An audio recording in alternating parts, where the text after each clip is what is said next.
कहते हैं जब आप अपने लक्ष्य को पाने के लिए ठान लो तो आप उसे पाकर ही रहते हो। दोस्तों, आप देख रहे हैं रेड टीवी का ये खास प्रोग्राम बेटियां, जहां मैं नेहा परिहार आपको मिलवाने वाली हूँ एक ऐसी खास शख्सियत से, एक ऐसी बिटिया से जिसने न सिर्फ इंदौर का मान बढ़ाया है बल्कि इंदौर का नाम देश में और देश का नाम विदेशों तक रोशन किया। जिस तरह से इंदौर स्वच्छता में लगातार अव्वल आ रहा है, उसी तरह से ये बिटिया लगातार सिलसिलेवार जीत का परचम लहरा रही। तो हमारे साथ मौजूद हैं आर्या चौधरी। हम जानेंगे आर्या चौधरी की जुबानी की उनकी क्या खासियत है। वो कराटे चैंपियन है, हम आपको इतना तो बता ही देते हैं, और साथ ही वो मिक्स मार्शल आर्ट भी खेलती हैं। तो उनसे जानेंगे कि क्या रही उनके बचपन से लेके अभी तक का जो भी सफ़र रहा वो कैसा रहा, क्या रहा, उनसे जानेंगे। आर्या, बहुत बहुत स्वागत है आपका हमारे स्टूडियो में। Thank you so much. Arya, हमारे दर्शकों को बताएं कि किस तरह से आपने जो आप कराटे चैंपियनशिप आप जीती हैं, किस तरह से आपका पूरा ओवरऑल सफ़र रहा बचपन से लेके अभी तक का। तो मेरा सफ़र इतना नहीं था जितना मेरे पेरेंट्स और मेरे कोच का है, क्योंकि उन लोग सपोर्ट अगर नहीं करते मुझे तो मैं नहीं कर पाती। और मम्मी पापा बहुत इम्पोर्टेंट रहते हैं, क्योंकि वहाँ से मैं तो छोटी थी, मैं ट्रैवल कर नहीं पाती। मम्मी मुझे गाड़ी पे ले जाती थी, मुझे और मेरे ब्रदर को। हम गाड़ी पे जाते थे एंड इट वाज 10 किलोमीटर्स। हम लोग 10 किलोमीटर्स एक्टिवा से जाते थे और वहाँ हम लोग ट्रेनिंग करते थे for at least 3 hours Sensei Vikas Sharma sir के अंडर। और स्टिल वो मेरे कोच है, हमेशा रहेंगे। और सब उनकी वजह से है। वो नहीं अगर सपोर्ट करते, वो नहीं अगर अच्छे से सिखाते तो फिर जीतना तो is impossible then.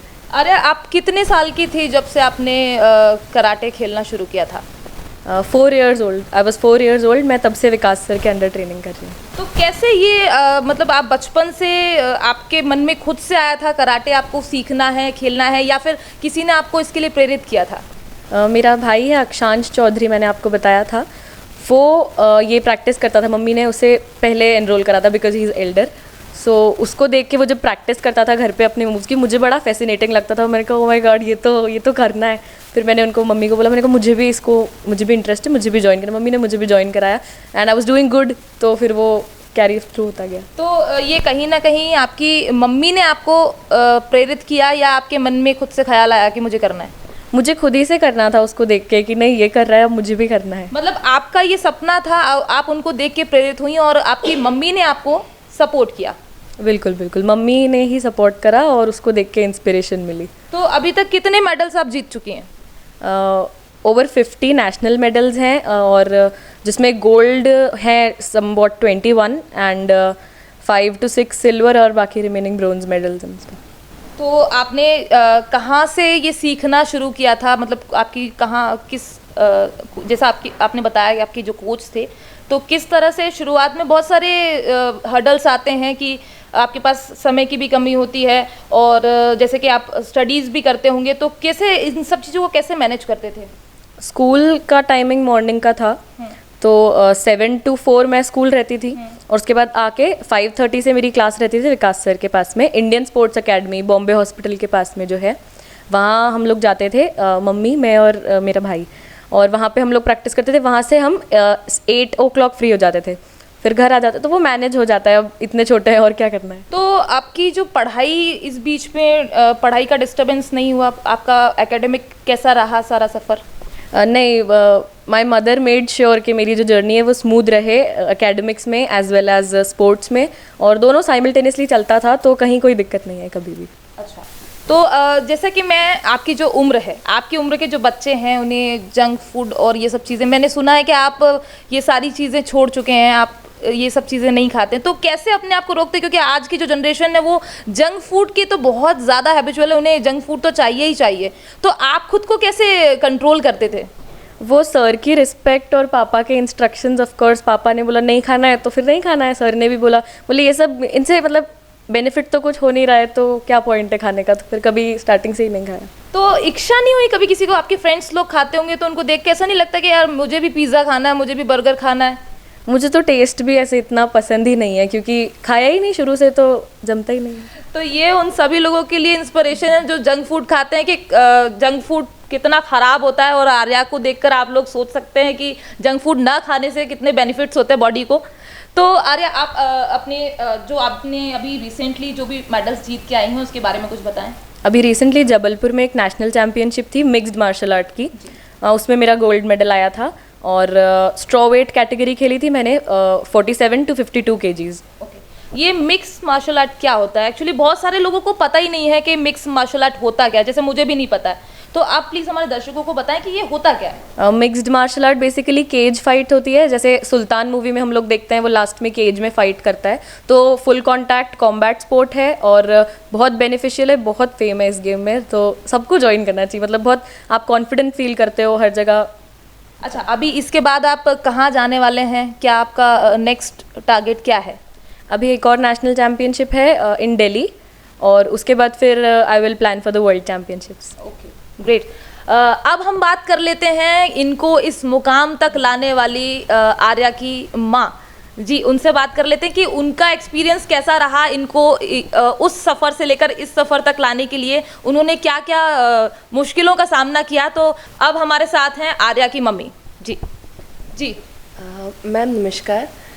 Actually Arya और अक्षांश दोनों भाई बहन बचपन से बहुत हाइपर मतलब एक्टिव थे, तो मुझे ऐसा लगता था इनकी एनर्जी मुझे चैनलाइज करनी है और इन अ गुड वे। तो मुझे ऐसा लगता था कि कहीं स्पोर्ट्स एक्टिविटीज़ या मतलब बिज़ी रखेंगे, और स्क्रीन टाइमिंग कम करना था बेसिकली मेरा, कि मोबाइल कम हो, टीवी कम हो, एकेडमिक्स पे फोकस हो, अपने स्पोर्ट्स एक्टिविटीज़ पे फोकस हो।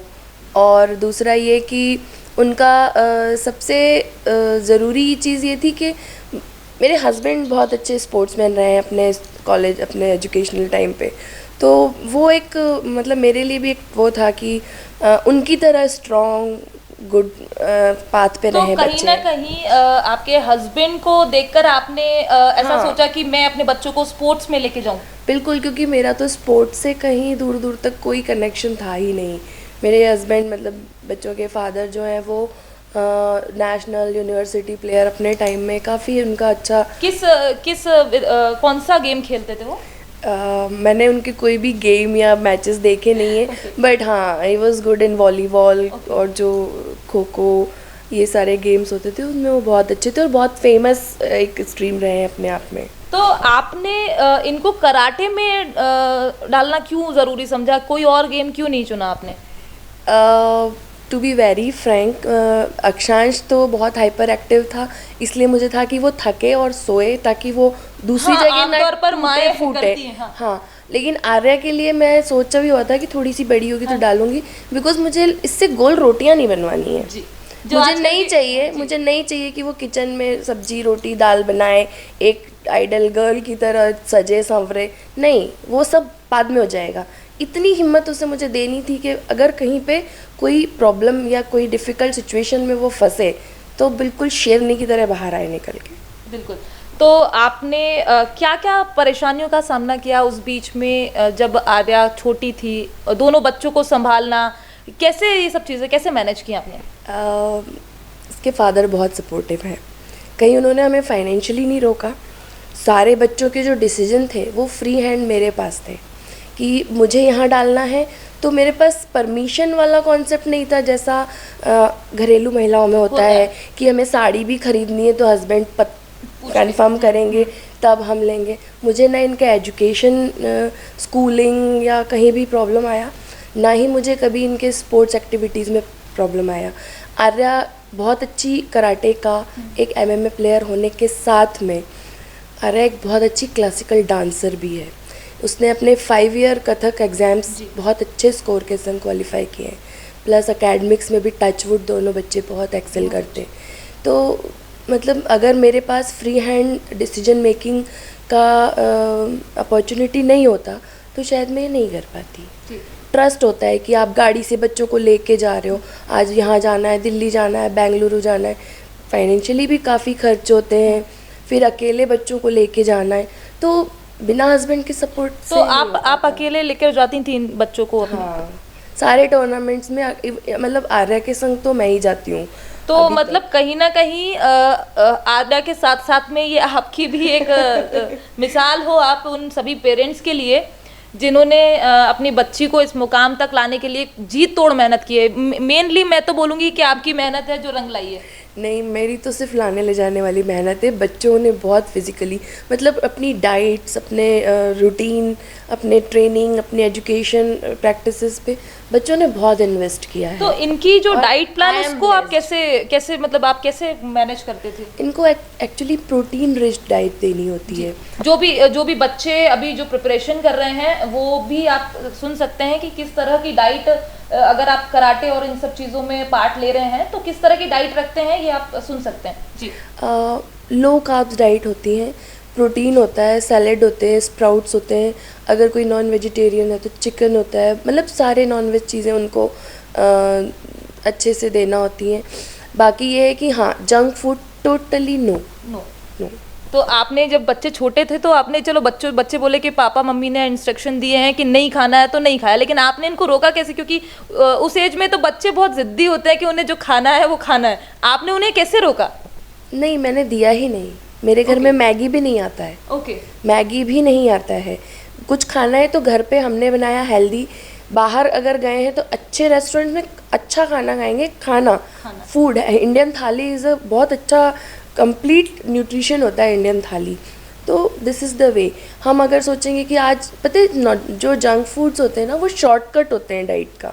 आपको भूख लग रही है, आप पिज़्ज़ा मंगा लो, आपने पिज़्ज़ा खा लिया, आपका पेट भर जाएगा, लेकिन आपको न्यूट्रिशन कितना मिला उसमें? कुछ भी नहीं। और फिर इनके कोच, वो खुद विक्रम अवार्डेड हैं, अपने टाइम पे वर्ल्ड चैम्पियनशिप पार्टिसिपेंट है, मेडलिस्ट हैं नेशनल गेम्स में वगैरह में।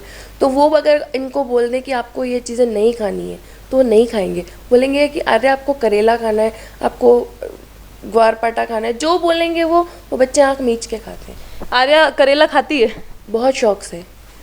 तो मतलब करेला जैसे कि सुन के ऐसा लगता है कि करेला बहुत कड़वा होता है, लेकिन बहुत हेल्दी होता है और आर्या करेला खाती है।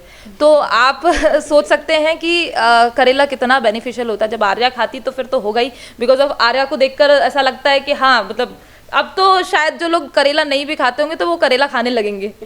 तो आर्या, क्या आप बोलना चाहेंगे हमारे दर्शकों को कि जो लोग भी इस फील्ड में आना चाह रहे हैं, आगे बढ़ना चाह रहे हैं, उनको क्या आप अपने, क्योंकि आपका जो इतना लंबा सफ़र है 4 साल से लेकर अभी तक का, तो आपने बहुत सारी चीज़ें गेन कर ली हैं कि आप किसी को एडवाइस कर सकते हो। तो आप क्या कहना चाहेंगे दर्शकों को? तो मैं यही बोलना चाहूँगी कि अपना पैशन फॉलो करने में कोई बुराई नहीं है। और लोग बहुत होते हैं बोलने के लिए, सब कुछ बोलेंगे, तो उसको सुनते हुए आपको कैरी थ्रू आपको आगे जाना होगा। बिकॉज अगर आप वहाँ रुक जाओगे तो आप कभी उस लेवल पे नहीं पहुँचोगे जो आपने सोचा था कभी। तो अपना पैशन फॉलो करो, बस दैट्स इट। अच्छा आर्या, एक सवाल ये कि आपको गोल रोटियां बनानी आती हैं? नहीं आती है। तो ज़रूरी नहीं है कि किसी लड़की को गोल रोटियां बनाना आता ही हो। आर्या को देखकर हम ये इंस्पायर हो सकते हैं कि ज़रूरी नहीं है कि किचन का काम लड़कियों को आना ज़रूरी है। इतना इस मुकाम पर आर्या हैं कि उन्हें ज़रूरत नहीं है गोल रोटियां बनाने की। शेप चेंज भी होगा तो चलेगा। तो ये थी हमारे साथ आर्या चौधरी, इंदौर की बिटिया। इनके उज्जवल भविष्य की कामना के साथ में ही इस शो को ख़त्म करते हैं। फिर मुलाकात होगी किसी अन्य शख्सियत के साथ। नमस्कार।